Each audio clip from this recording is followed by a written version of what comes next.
El ciclón de Bola 1970, la tormenta que cambió un país. Imagina un delta inmenso, casas ligeras sobre tierra plana y un horizonte donde el cielo y el mar parecen confundirse. No hay música dramática, no hay un narrador avisando de que algo está a punto de romperse. Hay gente trabajando, familias que creen estar viviendo un día normal, puertas que se abren, calles que se llenan, rutinas pequeñas que parecen demasiado comunes para acabar en los libros de historia. Y, sin embargo, en el delta del Ganges, entonces Pakistán Oriental, ese mundo cotidiano estaba sostenido sobre una fragilidad que casi nadie quería mirar de frente. El ciclón de Bola 1970, la tormenta que cambió un país, no comenzó como una escena de catástrofe.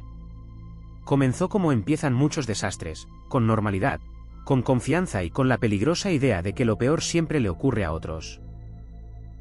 El 12 de noviembre de 1970, esa confianza se convirtió en una trampa. La causa inmediata fue un ciclón tropical que empujó una marea de tormenta sobre islas bajas y comunidades costeras, pero quedarse solo con esa explicación sería demasiado cómodo. Los grandes desastres rara vez nacen de un único fallo, suelen formarse durante años, con decisiones aplazadas, señales ignoradas, presupuestos recortados, normas débiles o autoridades convencidas de que el sistema aguantaría una vez más. En este caso, el problema visible llegó de golpe, pero debajo había algo más profundo: pobreza extrema, comunicaciones débiles, falta de refugios y una administración lejana a la vida real de las zonas costeras. Esa es la parte más incómoda de la historia, porque obliga a admitir que la tragedia no apareció de la nada. Antes del momento fatal ya existían señales. Hubo alertas, pero muchas comunidades no las recibieron. No las entendieron o no tenían donde refugiarse con seguridad. Algunas parecían pequeñas, otras eran evidentes, pero todas apuntaban hacia la misma dirección. El margen de seguridad se estaba estrechando. El peligro no siempre se presenta como una alarma ensordecedora, muchas veces aparece como una grieta, una queja, un informe, una inspección incompleta o una decisión que se deja para mañana. Y cuando ese mañana llega, ya no queda tiempo para discutir. Solo queda reaccionar. En el delta del Ganges, entonces Pakistán Oriental, la reacción llegó tarde, confusa o insuficiente, y eso transformó un incidente grave en una tragedia histórica. En las horas previas, la vida siguió su curso con una normalidad casi cruel. Pescadores, campesinos y familias enteras vivían en tierras bajas donde el mar podía entrar sin obstáculos reales. Esa es una de las razones por las que este tipo de historias golpean tanto. Las víctimas no eran personajes de una crónica lejana, eran personas que habían salido de casa pensando en volver. Algunas tenían planes para la tarde. Otras estaban en mitad de una jornada de trabajo. Otras solo pasaban por allí. Nadie se despierta pensando que su ciudad, su edificio, su tren, su barco o su barrio puede convertirse en una trampa. Y precisamente por eso el desastre parece todavía más injusto. Cuando llegó el instante decisivo, todo ocurrió con una velocidad que la mente humana apenas podía procesar. La marea de tormenta avanzó de noche, cubriendo islas y arrastrando viviendas con familias dentro. En cuestión de minutos, el orden desapareció. Las voces se mezclaron con el ruido, el humo, el agua, la oscuridad, el fuego o el derrumbe, según el lugar en el que cada persona quedó atrapada. Hubo quienes intentaron ayudar sin entender todavía la magnitud de lo que estaba pasando. Hubo quienes buscaron una salida donde ya no la había. Y hubo quienes comprendieron demasiado tarde que el espacio que los rodeaba, aquel que hasta hacía un momento parecía seguro, se había convertido en enemigo. Los testimonios posteriores suelen repetir una sensación parecida: incredulidad. Primero nadie quiere aceptar que algo así sea real. Después llega el instinto. Correr. Gritar. Buscar a un hijo, a una madre, a un compañero, a un desconocido que pide ayuda. Muchos sobrevivientes despertaron rodeados de agua salada, cadáveres, ganado muerto y campos destruidos. La historia oficial suele resumir un desastre en cifras y causas, pero durante esos minutos no hubo estadísticas. Hubo respiraciones entrecortadas, manos golpeando puertas, personas desorientadas, objetos flotando, estructuras que cedían, llamas que avanzaban o una multitud que empujaba sin entender por qué no podía salir. La respuesta de emergencia se encontró con un escenario que nadie había ensayado de verdad. La ayuda fue lenta y la percepción de abandono alimentó una crisis política que desembocaría en la Independencia de Bangladesh. Los equipos de rescate llegaron con valor, pero el valor no siempre compensa la falta de información, de preparación o de tiempo. A veces los bomberos no saben qué hay detrás de una puerta. A veces los médicos no tienen suficientes camillas. A veces la policía no entiende todavía dónde está el mayor peligro.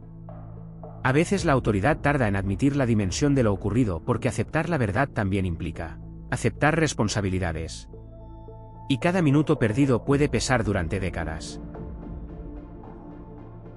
El balance fue devastador, entre 300.000 y 500.000 muertos según muchas estimaciones. Una de las peores catástrofes meteorológicas conocidas. Pero incluso esa cifra, por terrible que sea, no cuenta toda la historia. No cuenta a quienes sobrevivieron con lesiones permanentes.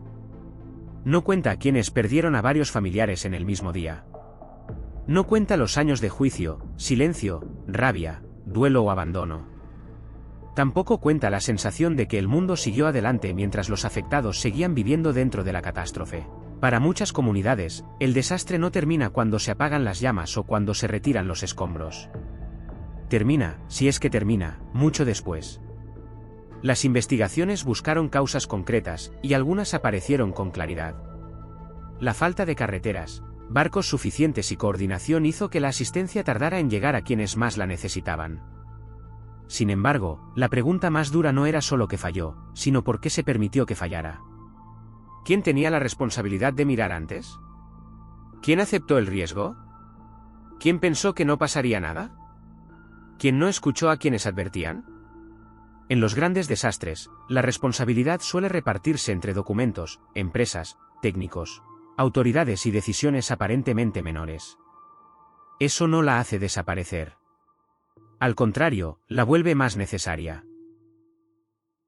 Con el paso de los días, el delta del Ganges, entonces Pakistán Oriental, empezó a transformarse en un símbolo. La indignación por la respuesta oficial se mezcló con tensiones políticas que ya estaban abiertas. Los nombres propios dieron paso a titulares, informes y debates públicos. Pero para las familias, el centro de la historia seguía siendo íntimo. Una silla vacía. Una fotografía. Una llamada que nunca llegó. Una pregunta que nadie podía responder del todo, ¿por qué? Esa pregunta es la que mantiene viva la memoria, porque obliga a mirar más allá del instante de la tragedia y a observar la cadena de decisiones que la hizo posible. También hubo una lucha por el relato. En casi todos los desastres aparece una versión cómoda: fue un accidente, fue inevitable, fue una mala suerte excepcional. Pero esa explicación suele ser insuficiente. El desastre demostró que una tormenta natural puede convertirse también en un terremoto político. La memoria de una tragedia no sirve solo para llorar a las víctimas. Sirve para impedir que el sistema se defienda diciendo que nadie podía saberlo. Muchas veces alguien sí lo sabía. Muchas veces alguien avisó. Muchas veces las señales estaban ahí, esperando a que alguien tuviera el coraje de actuar antes de que el coste fuera insoportable. Años después, Bola quedó unido a la historia del nacimiento de Bangladesh y a la necesidad de sistemas de alerta y refugios ciclónicos. Puede que se cambiaran leyes, que se revisaran protocolos, que se construyeran memoriales o que se prometiera una vigilancia más estricta. Pero el verdadero legado del ciclón de Bola 1970, la tormenta que cambió un país, no debería ser solo técnico. Debería ser moral. Un recordatorio de que la seguridad no es un trámite, que las vidas humanas no pueden depender de la suerte y que una advertencia ignorada puede convertirse en una sentencia. La historia no exige perfección absoluta, pero sí exige humildad antes de que sea demasiado tarde. Por eso este desastre sigue importando. No porque sea una lista de cifras antiguas, sino porque habla de una tentación muy actual. Normalizar el riesgo mientras nada explota, nada se cae, nada arde y nadie muere. Hasta que un día ocurre. Entonces todos miran hacia atrás y descubren que el camino estaba marcado. El viento pasó, pero dejó detrás una pregunta que ningún gobierno pudo esquivar: ¿quién merece ser protegido antes de que llegue la próxima ola? Esa es la lección más dura. Los desastres no solo revelan fallos materiales. Revelan prioridades. Revelan cuánto valía de verdad una vida antes de que se perdiera.